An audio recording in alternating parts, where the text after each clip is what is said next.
Okay, if you're going to start cleaning your jetted tub, and it's been a while, then you need to spray a little cleaner, or as some kind of mold, bleach cleaner in your jets.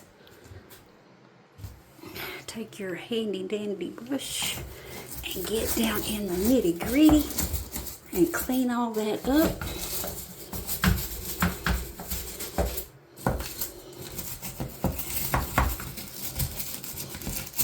Get down in there pretty good. I'm just going to show you partial tub cleaning, but you know to clean the rest of it. At least I hope you do. But anyway, I spray it with my scrubbing bubbles. I like that stuff.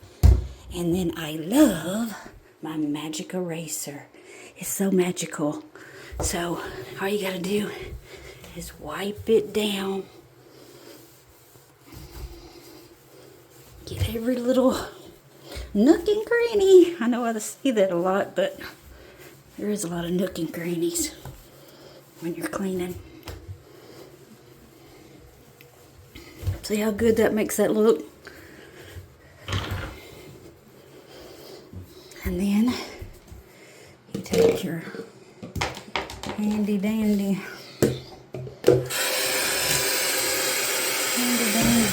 cup, fill it up, and then you just pour it around.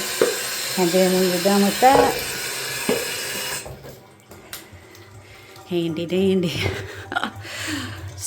squeegee it down the drain, and then you have a beautiful tub ready to show. So somebody want to take a bath in that because it's so clean, and a buyer make an offer. Look at that clean tub, if I do say so myself. You'll be proud when you get it done. It looks that good.